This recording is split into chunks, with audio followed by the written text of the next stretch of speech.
যদি মোজা মাসে করার নিয়ম, অজু করে মোজা পরিধান করতে হবে।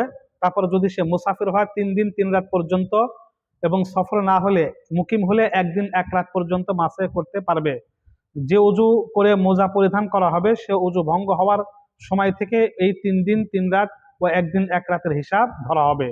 মোজাটা হতে হবে চামড়া, পশম, কাতান প্রভৃতি এমন মোটা মোজা যা অন্তত পায়ের টাকনু গিরা ঢাকা হবে এবং বাধা ছাড়াই পায়ের উপর খাড়া থাকতে পারে। এমন হবে যা পায়ে দিলে অন্তত 3 মাইল হাঁটা যাবে, তাতে ফাটবে না এবং যা ভেদ করে পানি ভিতরে ঢুকবে না, যা দিয়ে পায়ের চামড়া দেখা যাবে না, এমন মোজার উপর মাসে করা জায়েজ। মুকিম অর্থাৎ বাড়িতে থাকা অবস্থায় যদি মাসে আরম্ভ হয় অথবা সফরে বের হয় তাহলে 3 দিন 3 রাত পর্যন্ত মাসে করতে পারবে। পক্ষান্তরে যদি সফরে থাকা অবস্থায় মাসে শুরু করে, তারপর 1 দিন 1 রাত পূর্ণ হওয়ার পূর্বে বাড়িতে চলে আসে, তাহলে 1 দিন 1 রাত হওয়ার পর আর মাসে করতে পারবে না।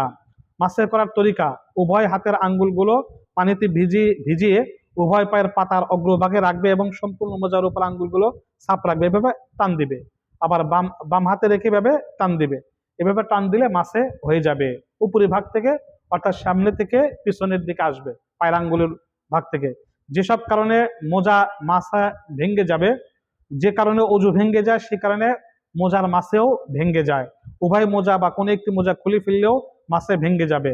মাসেহের মেয়াদ 3 দিন 3 রাত, 1 দিন 1 রাত পূর্ণ হয়ে গেলেও মোজার মাসে ভেঙে যাবে। মোজার ভিতরে পানি ঢুকে সম্পূর্ণ পায়ের অর্ধেকের বেশি ভিজে গেলে মাসে ভেঙে যাবে। মাজুর ব্যক্তি যদি মাসে করে তাহলে অক্ত চলে যাওয়ার পর যেমন তার অজু ভেঙে যায় তদ্রূপ তার মাসেও ভেঙে যাবে। ইত্যাদি কারণে ওই মাসে ভেঙে যাবে। মোজার মাসে সাধারণত শীতকালে বেশি প্রয়োজন হয়। আমরা মাসালাটি শিখে রাখবো। আমিন।